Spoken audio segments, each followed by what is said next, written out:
अस्सलाम वालेकुम स्टूडेंट्स। आज हम लेक्चर रिकॉर्ड कर रहे हैं रेडियो एक्टिविटी।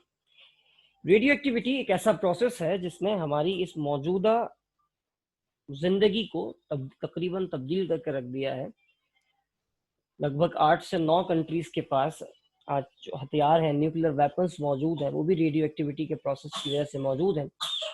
इसके अलावा हम एक अच्छी सस्ती बिजली पैदा कर सकते हैं because of the process of radio activity, और मुख्तलिफ तरीक़ों से काम आ सकती है। कैंसर के इलाज के लिए भी इस्तेमाल होती है ये प्रोसेस रेडियो एक्टिविटी का।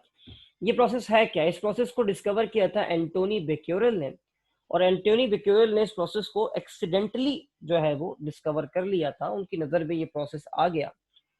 वो किस तरीके से आया, खैर वो एक डिफरेंट स्टोरी है, लेकिन आज जो हम पढ़ रहे हैं वो रेडियो एक्टिविटी के बारे में पढ़ रहे हैं और इसके फिनोमेना में, इसके मैकेनिज्म में क्या क्या चीज़ें शामिल होती हैं, क्यों कोई भी एलिमेंट जो है वो अपने अंदर से रेडिएशंस निकालना शुरू हो जाता है।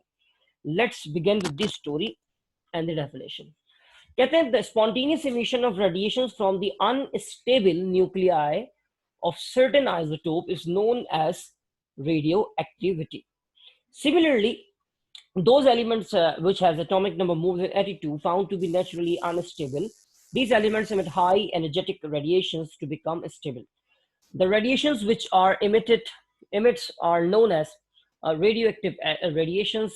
These elements are known as radioactive elements and the process known as radioactivity.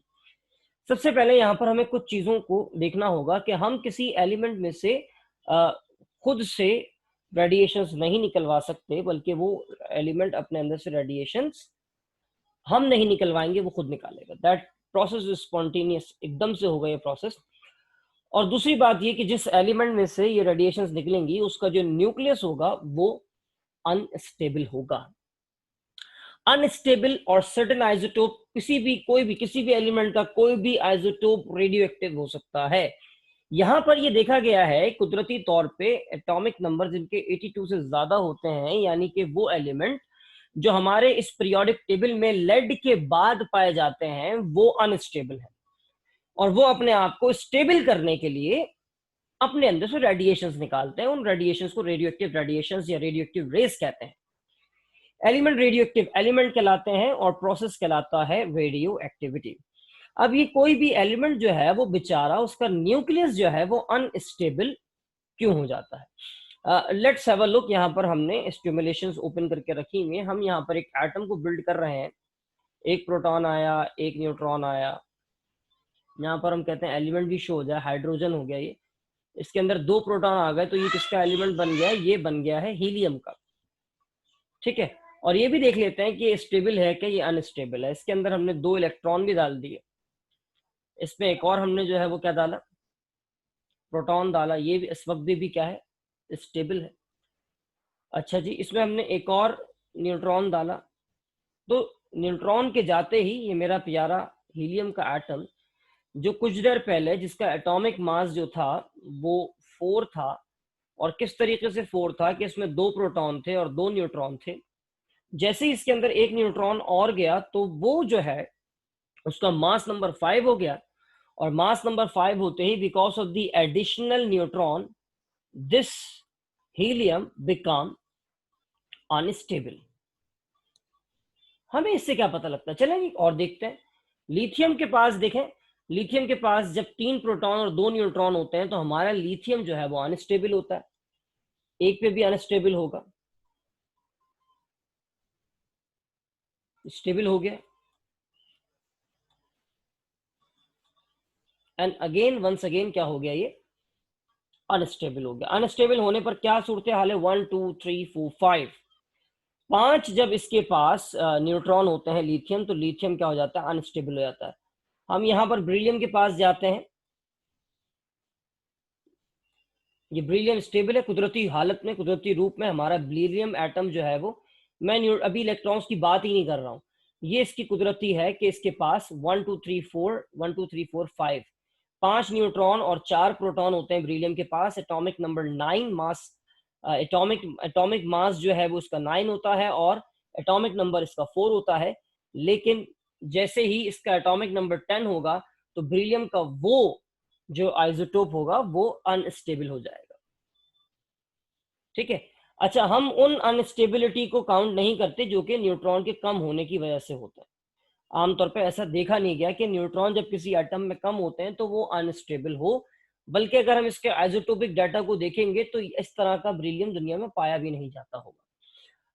खैर, तो वापस आते हैं हम अपनी डेफिनेशन की तरफ। तो हमने क्या सुना, हमने ये देखा कि वो तमाम एलिमेंट्स जो कि जिनका जो न्यूक्लियस होता है वो अनस्टेबल होता है due to the unequal number of neutrons and protons, और स्पेशली जब प्रोटॉन्स की तादाद कम होती है और न्यूट्रॉन्स की तादाद ज्यादा हो जाती है, तो ऐसी कंडीशन में किसी भी आइसोटोप का जो न्यूक्लियस होता है वो अनस्टेबल हो जाता है और वो अपने आप को स्टेबल करने के लिए अपने अंदर से रेडिएशंस का इमिशन करता है।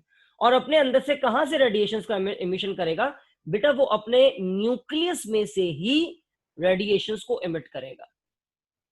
मतलब ये जो इलेक्ट्रॉन्स बेचारे ऑर्बिट में सर्कुलेट कर रहे हैं, गोल गोल घूम रहे हैं, उन इलेक्ट्रॉन्स का इस रेडियो एक्टिविटी के प्रोसेस से किसी किस्म का कोई ताल्लुक नहीं है। ये जितने भी मैंने इजाफी इलेक्ट्रॉन जज्बात में यहाँ पे डाल दिए उनको मैं बाहर निकाल लेता हूँ वापस। ठीक है, अब ये हमारा जो प्यारा बेरिलियम का एटम है, चलें जी, ये स्टेबल भी है, इसके number of protons and neutron equal भी है क्योंकि नेट चार्ज इस पे 0 है, मास नंबर 9 है, एटॉमिक नंबर 4 है। अब ये परफेक्ट एग्जांपल हो गई किसकी? Unstable beryllium isotope. और ये अपने आप को स्टेबल करने के लिए अपने इस न्यूक्लियस में से रेडिएशंस को इमिट करेगा, और जो रेडिएशंस इसमें से निकलेंगी वो रेडिएशंस जो है वो रेडियो एक्टिव रेडिएशंस कहलाएंगी। अब रेडियो एक्टिव रेडिएशंस के ऊपर लॉर्ड रदरफोर्ड ने थोड़ा सा काम किया था। उन्होंने क्या किया था, उन्होंने एक रेडियो एक्टिव सब्सटेंस को एक लेड के बॉक्स में रख दिया था। यहाँ पर मैं आपको कुछ डायग्राम्स भी दिखाना चाहूंगा, और वो डायग्राम्स क्या है? एक डायग्राम तो ये रही,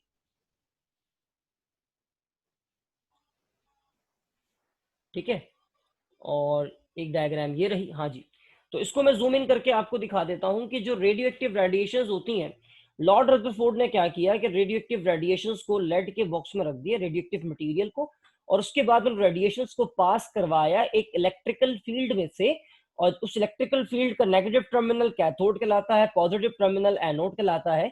जब ये रेडिएशंस इस इलेक्ट्रिकल फील्ड में से होकर गुजरी तो वो 3 हिस्सों में डिवाइड हो गई। यानी कि कुछ रेडिएशंस जो हैं उन्होंने अपनी डिफ्लेक्शन, उन्होंने अपने आप को मोड़ लिया नेगेटिव की तरफ, तो उनको हमने कहा कि वो पॉजिटिव रेज हैं, यानी कि अल्फा रेज हैं। जिन रेडिएशंस ने अपने आप को एनोड की तरफ बेंड किया, एनोड की तरफ डिफ्लेक्ट किया, इसका मतलब है उनके ऊपर नेगेटिव चार्ज है और उनको नाम दिया गया बीटा रेज।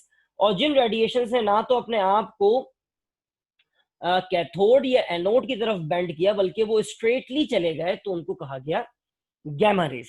अच्छा, ये बात भी नोट की गई कि जो अल्फा रेस थी उनकी डिफ्लेक्शन बेशक कैथोड की तरफ थी, लेकिन वो बहुत ही स्लाइटली, बहुत ही हल्की सी बैंड हुई थी, उन्होंने बहुत ज्यादा डिफ्लेक्शन शो नहीं की थी। लेकिन उसके कंपैरिजन में जो नेगेटिव रेस थी, यानी कि बीटा रेस, वो पॉजिटिव प्लेट की तरफ बहुत ज्यादा बेंड हो गई थी, जबकि गैमा रेडिएशंस ने हल्का फुल्का भी डिफ्लेक्शन शो नहीं किया था। तो इसका मतलब हमें यह पता लगा कि जो हमारे अल्फा पार्टिकल्स हैं वो पहली बात तो पॉजिटिवली चार्ज्ड है, that is why they show their deflection toward the negative electrical field, और दूसरी बात कि they are heavy and strong, वो स्ट्रॉन्ग हैं और हैवी हैं, जब भी उनकी डिफ्लेक्शन कम थी।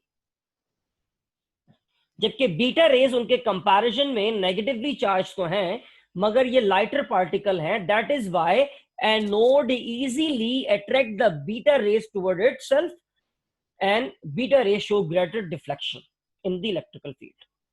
खैर, अब हम ये देखते हैं कि ये अल्फा, बीटा और गामा रेज जो है वो इनको लेड के बॉक्स में क्यों बंद करके रखा। तो उसके लिए मेरे पास ये डायग्राम वापस में ओपन कर लेता हूं कि अल्फा, बीटा और गामा रेडिएशंस को जो है वो, मतलब उस सब्सटेंस को जो कि ये रेडिएशंस निकालता है, उसको लेड बॉक्स में बंद करने के लिए बंद इसलिए किया गया क्योंकि जब ये स्टडी किया रेडियो एक्टिव रेडिएशंस को, पता लगा कि अल्फा रेडिएशंस जो है वो एक पेपर की मदद से भी रोकी जा सकती हैं, एक पेपर को पार नहीं कर सकती, जबकि बीटा रेडिएशंस जो हैं वो एक पेपर को इजीली पार कर लेंगी, मगर एल्यूमिनियम की एक शीट को वो पार नहीं कर सकती।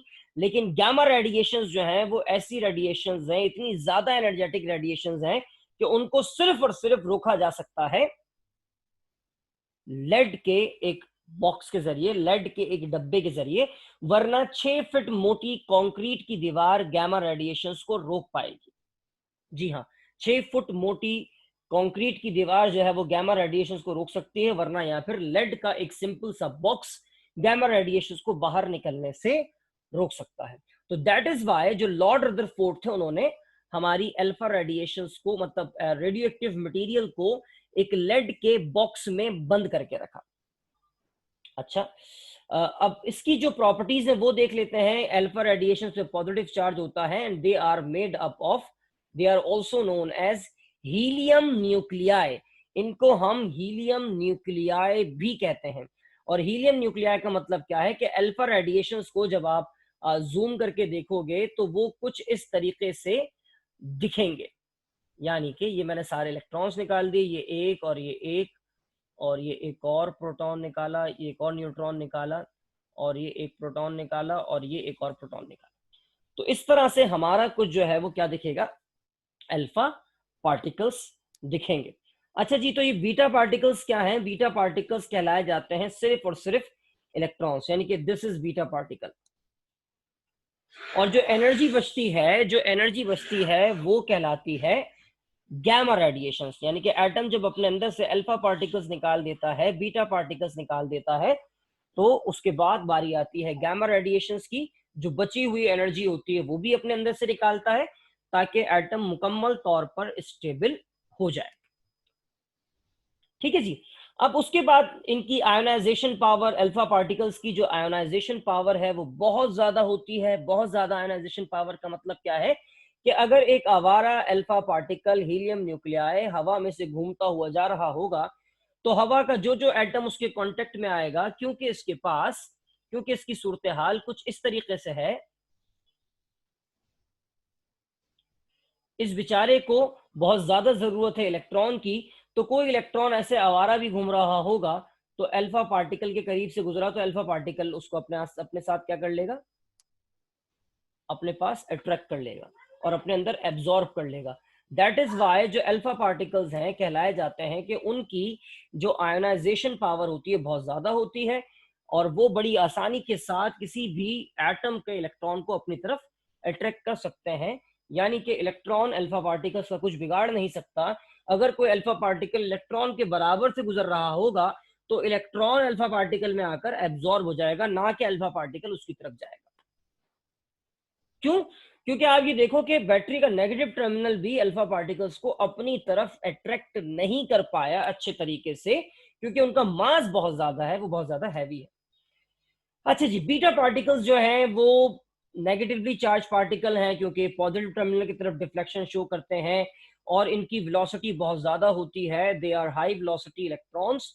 और जबकि गैमा रेडिएशंस के ऊपर कोई चार्ज नहीं होता, उनकी पेनिट्रेशन पावर बहुत ज्यादा होती है। मैंने बताया 6 फुट कंक्रीट का एक जो दीवार होगी उसके जरिए गैमा पार्टिकल्स को रोक पाओगे, वरना तुम्हें लगाना पड़ेगा एक लेड बॉक्स। और अल्फा पार्टिकल्स काफी हद तक मिलते जुलते हैं एक्स रेज से। अब यहां पर मैं अपने लेक्चर को कंक्लूड कर रहा हूं कि फर्ज कीजिए मेरे पास कार्बन का एक एटम है जिसका एटॉमिक नंबर जो है, जिसका एटॉमिक नंबर 6 है और उसका मास नंबर 14 है। अगर कोई कार्बन का एटम अपने अंदर से, अगर कोई कार्बन का एटम अपने अंदर से निकालता है अल्फा रेस, अल्फा पार्टिकल्स निकालता है, तो इसका मतलब उसने अपने अंदर से हीलियम का न्यूक्लियस निकाला है। और अपने अंदर से हीलियम का न्यूक्लियस निकालने का मतलब क्या है कि उसने अपने अंदर से 2 प्रोटॉन्स और 2 न्यूट्रॉन्स निकाले हैं। ठीक है जी। तो एटम ने अपने अंदर से 2 प्रोटॉन और 2 न्यूट्रॉन निकाले। 2 प्रोटॉन निकालने का मतलब यह है कि इसके इस एटॉमिक नंबर में 2 की कमी हो जाएगी और 2 + 2 यानी 4 और मास नंबर में 4 की कमी हो जाएगी। तो जब कभी भी कोई भी एटम, चाहे वो कार्बन का हो चाहे वो किसी भी दूसरे एलिमेंट का हो, अपने अंदर से अल्फा पार्टिकल निकालता है तो वो 2 एलिमेंट पीछे चला जाता है। यानी कि कार्बन अल्फा पार्टिकल निकालने के बाद बन जाएगा ब्रीलियम और उसका एटॉमिक मास जो होगा, मास नंबर जो होगा वो 10 होगा। अच्छा, यहाँ पर मैं और एग्जांपल देता हूँ। फर्ज कीजिए कि मेरे पास जो है वो कौन होता, मेरे पास होता नाइट्रोजन, और नाइट्रोजन अपने अंदर से अल्फा पार्टिकल निकालता, तो वो 2 एटम पीछे चला जाता, यानी कि कार्बन और बोरॉन। तो हमारा नाइट्रोजन अल्फा पार्टिकल निकालने के बाद तब्दील हो जाता किसमें, बोरॉन में तब्दील हो जाता। ठीक है, अब वापस आ जाते हैं। इसी तरीके से अगर कोई एटम अपने अंदर से बीटा पार्टिकल निकालता है, हैरानी इस बात की है कि बीटा पार्टिकल निकाल रहा है, बीटा पार्टिकल को हमने इलेक्ट्रॉन नाम दिया है, जबकि हम ये जानते हैं कि किसी भी एटम के न्यूक्लियस में प्रोटॉन होते हैं और न्यूट्रॉन होते हैं। जब एटम के न्यूक्लियस में प्रोटॉन और न्यूट्रॉन है, तो एक एटम अपने न्यूक्लियस में से किस तरीके से इलेक्ट्रॉन इमिट कर सकता है? तो उसका आंसर ये है कि जो बीटा पार्टिकल है वो because of the emission of electron है, इमिशन ऑफ इलेक्ट्रॉन है वो सीधा सीधा।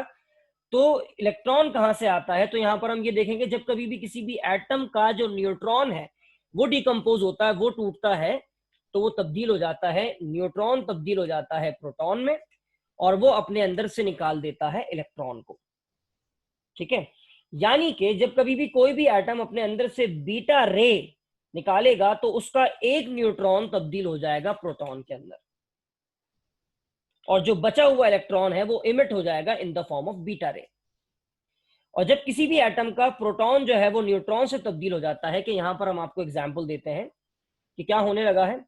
यहां पर कार्बन बना देते हैं इसको 1 2 3 4 5 6, और इसमें न्यूट्रॉन भी डाल देते हैं 1 2 3 1 2 3 4 5 6 7 8 9। ये कार्बन 14 हो गया, जिसका जिसका जो है वो पॉजिटिव चार्ज 6 है, और मास नंबर जो है वो इसका 14 है। और इसने अपने अंदर से क्या निकाला? इसने अपने अंदर से एक बीटा रे निकाला है। बीटा रे निकालने का मतलब ये है कि इसका न्यूट्रॉन तब्दील हो जाएगा प्रोटॉन में। तो हम यहाँ से एक न्यूट्रॉन निकाल देते हैं और उसकी जगह डाल देते हैं एक प्रोटॉन। तो जैसे ही न्यूट्रॉन तब्दील हुआ प्रोटॉन में और अपने अंदर से उसने बीटा रे निकाला, तो आपने देखा कार्बन तब्दील हो गया किसमें? नाइट्रोजन में तब्दील हो गया, जबकि इसके मास नंबर के ऊपर कोई फर्क नहीं पड़ा। तो मैंने क्या लिखा? Nitrogen mass number 14, atomic number 7। तो ये बात समझ लें, जब कभी भी कोई भी एटम अपने अंदर से बीटा रेडिएशंस निकालता है, तो वो अपने से एक आगे एलिमेंट पे शिफ्ट हो जाएगा। यानी कि अगर आप फर्ज करें कि मेरा नाइट्रोजन बीटा रे निकालेगा, तो वो तब्दील हो जाएगा किसमें? ऑक्सीजन में। और ऑक्सीजन बीटा इमिशन करता है, तो वो तब्दील हो जाएगा किसमें? फ्लोरीन में। और सिमिलरली गामा रेडिएशंस निकालने से एटम की सेहत के ऊपर कोई फर्क नहीं पड़ता, बस उसकी जो है वो एनर्जी कम हो जाती है। आई होप कि आपको आज का लेक्चर समझ में आया होगा। अल्लाह।